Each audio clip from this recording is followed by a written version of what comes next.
কারিমে বলেন মান কানা ইউরিদু হালকাল আখিরাতি এলে ঘুরে দাও তাড়াতাড়ি ঘুরে দাও আঘাত খারাপ হবে কিন্তু। আসসালামু আলাইকুম, সবাইকে ঈদ মুবারক। সকাল সকাল ঘুম থেকে উঠে ফজর নামাজের পর গোসল সেরে দোকানও খোলা হয়েছিল আজকে। আমাদের ঈদের জামাত হচ্ছে 9টায়, তো আমরা 8টায় দোকান বন্ধ করে একদম ফ্রেশ হয়ে যে সেমাই খেতে বসলাম।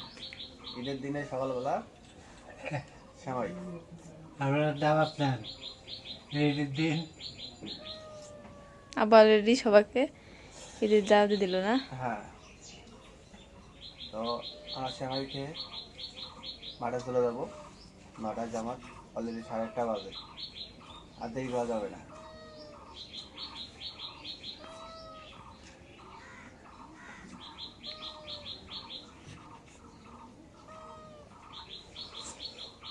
এক মাসের একটা তপস্যা সিএম সাধনের পর একটা খুশি আজকে।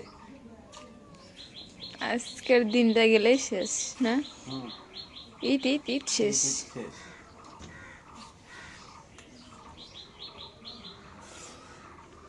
মা কই গেল? দুজন দেখছে।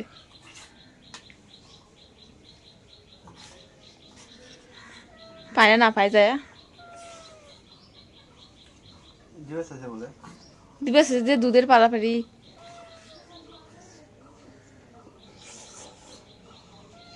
সেমাইটা সেই দিতে। খাও, বেশি করে খাও।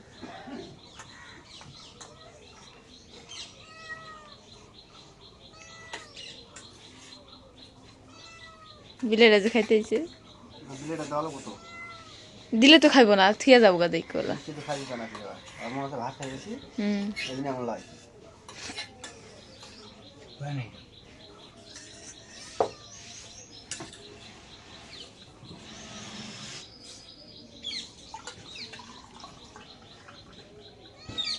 আবার খাওয়া শেষ, কিন্তু তোমার এখানে খাওয়াই নাই। ভেঙে খাইলে তো।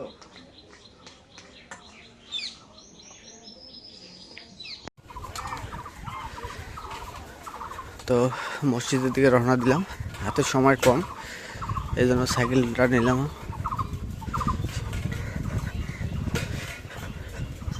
রে হ্যাঁ, মসজিদ তুই এতে যাওয়া আছিস? এউটে যাইছে আমারটা।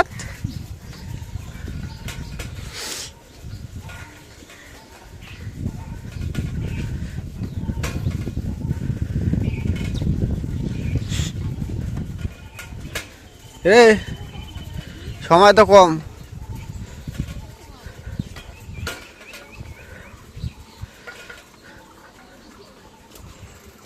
সাইকেল যাবেন? হাতে সময় একদমই কম।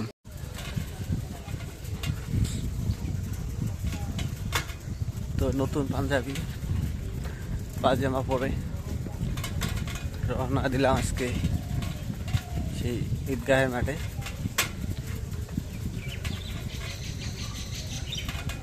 এদিক দিয়ে যাবো,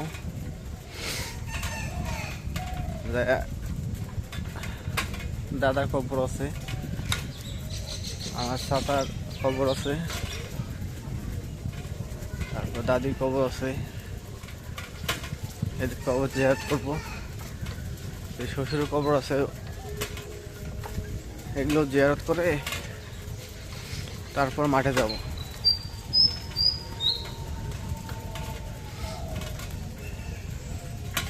এই যে কিছুদিন আগেই আমার মাই মারা গেল, তো আমার যে দুলাভাইরা আছে তারা আজকে বুঝতেছে আজকে ঈদের দিনটায় যে মা না থাকার কষ্টটা কি।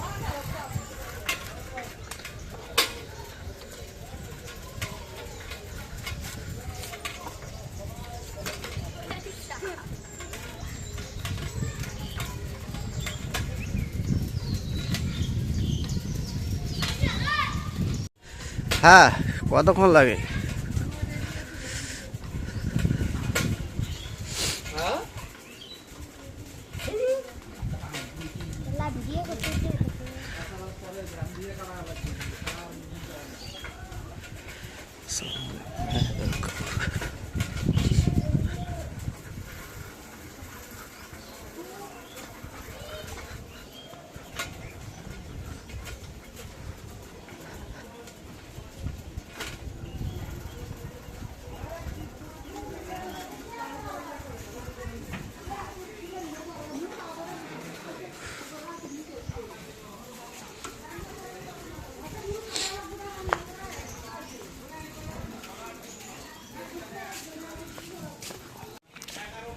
তো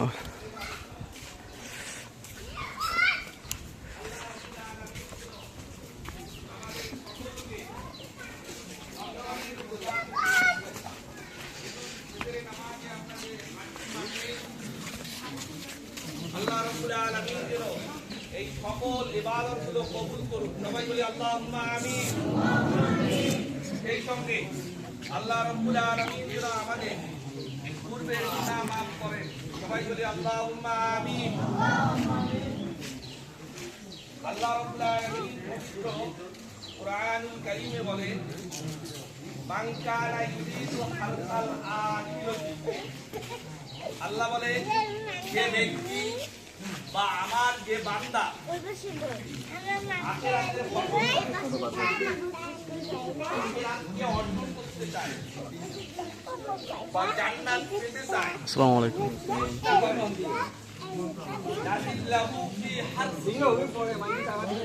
আমি আল্লাহ বান্দা যা চায় তার অর্থ তাকে আমি দুনিয়ার কিছু অংশ দেই, কিন্তু আখিরাতে তার জন্য কোনো কিছু থাকে না। সম্মানিত মুহতারাম হাজিরিন, আমরা এই যে পবিত্র মাহে রমজানের দীর্ঘ 1 মাস রোজা রেখেছি, 1 মাস তারাবি আদায় করেছি, 1 মাস অন্যান্য ইবাদতগুলো ডুবে ঈদগাহে এসেছি। আমরা কি আখিরাতের ফসলের চেষ্টা করি নাই? আল্লাহ রাব্বুল আলামিন যেন আমাদেরকে সকলকে যেন গুনাহ মাফ করে আমাদের জন্য জান্নাতে উচ্চ মাকাম জান্নাতুল ফেরদাউসকে ওয়াজিব করে দেন। সবাই বলি আল্লাহুম্মা আমিন। আখিরাতের চেষ্টা করলে আখিরাত পাওয়া যায়, আর যদি কেউ আখিরাত পাওয়ার চেষ্টা করে দুনিয়া তার পায়ের মধ্যে লুটে পড়ে। আপনারা যারা ওলি আউলিয়া কিংবা বড় বড় আলেম যারা আছে, যারা আখিরাত মুখী, একদম দুনিয়া বেমুখ আখিরাত মুখী হয়ে গেছে, তাদের ইতিহাস পড়ে দেখবেন, তাদের পায়ের নিচে দুনিয়া লুটে পড়তো, কিন্তু তারা পা দিয়ে দুনিয়াকে লাথি মারতো, কিন্তু আখিরাত তারা কি অর্জন করতো। দুনিয়া পায়ের মধ্যে পড়তো, পা দিয়ে দুনিয়াকে লাথি মারতো, তবুও এই দুনিয়া তাদের পিছনে আছে। কিন্তু আমরা যারা আছি এই আয়াতটা তেলাওয়াত করা হয়, কিন্তু এই আয়াতের অর্থ না বোঝার কারণে আল্লাহর যে অন্য মৌলিক যে আরো হুকুম আছে এগুলো আমরা ভুলে যাচ্ছি। আল্লাহ রাব্বুল আলামিন স্বয়ং কুরআনুল কারীমে এই আয়াতটা বলছেন, এবং প্রত্যেক জুম্মায় প্রত্যেক মসজিদে জুম্মায় এই আলোচনা এই আয়াতকে তুলে ধরা হয়। আর কি না জানার কারণে আমরা অর্থ বুঝে আসে না। আল্লাহ বলতেছেন, ইন্নাল্লাহা ইয়া'মুরু বিল আদলি ওয়াল ইহসানি ওয়া ইতা'i যিল কুরবা, নিশ্চয় আমি আদেশ করতেছি, বিল আদলি ইয়া'মুরু বিল আদলি, তোমরা ন্যায় বিচার করো, ওয়াল ইহসানি উত্তম আচরণ করো, ওয়া ইতা'i যিল কুরবা, ওয়া ইতা'i যিল কুরবা, আত্মীয় স্বজনের হক আদায় করো। তা নামাজ যেমন ফরজ, রোজা যেমন ফরজ, ন্যায় বিচার করা যেমন ফরজ বা ওয়াজিব, উত্তম আচরণ করা এরকম ওয়াজিব, আত্মীয় স্বজনের হক আদায় করা এরকম ওয়াজিব। কিন্তু আমরা শুধু নামাজ এতটুকুই মানি, বাকিটা আমাদের মধ্যে নাই বললে বলা যায়। কিন্তু এই উত্তম আচরণ, আত্মীয় স্বজনের হক আদায় করা, অন্যের সাথে ভালোভাবে কথা বলা। স্বয়ং আল্লাহ রাব্বুল আলামিন পবিত্র কোরআনুল কারীমে বলছেন, ওয়াকুলু লিন-নাসি হুসনা, তোমরা অন্যের সাথে উত্তমভাবে ভালোভাবে কথা বলো। আল্লাহ রাব্বুল আলামিন কোরআনুল কারীমে আরো বলেছেন, ওয়াত্তাকুল্লাহাল্লাযী তাসাআলুনা বিহি ওয়াল আরহাম, তোমরা তোমার সেই রবকে ভয় করো, তোমরা তোমার সেই রবকে ভয় করো যার নামে তোমরা একে অপরের চাও, নিকট চাও। তোমরা আত্মীয় স্বজনের সাথে হক আদায় করো, তাদের সাথে সৎ আচরণ করো, সৎ ব্যবহার করো। সম্মানিত মোহতারাম হাজরিন, তাহলে এই ঈদ শুধু আমরা নিজেদের জন্য উদযাপন করব না, আমরা আমাদের আত্মীয় স্বজন সর্ব শিকড়ে পৌঁছাতে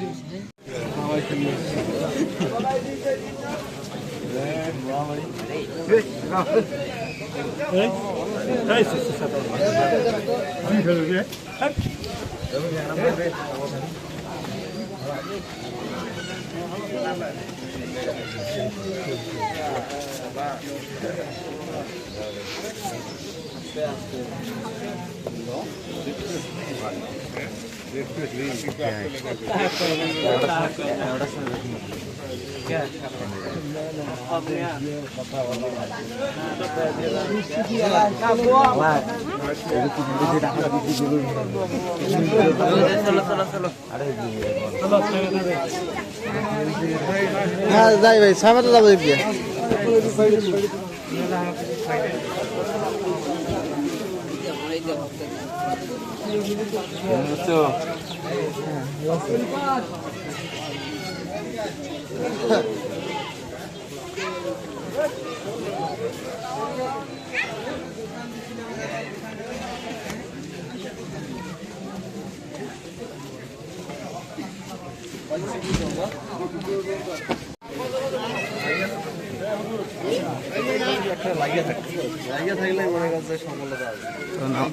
নামাজ শেষে কারণ যার যার মতো শেষে চলে যাচ্ছে।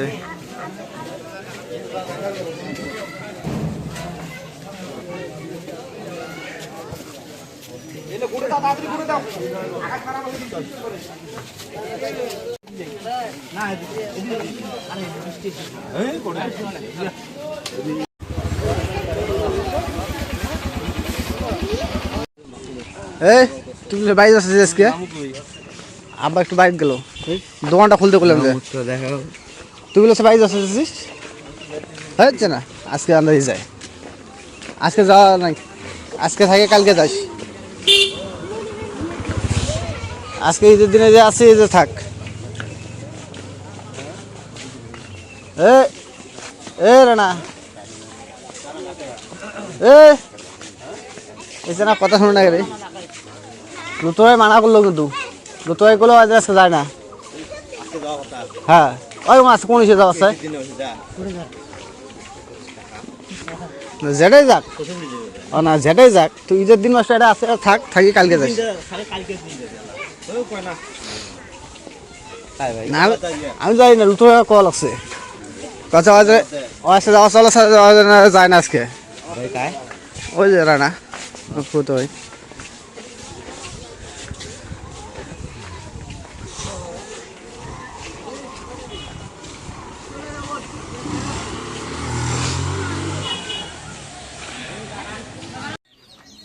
তো নামাজ শেষে বাসায় আসলাম।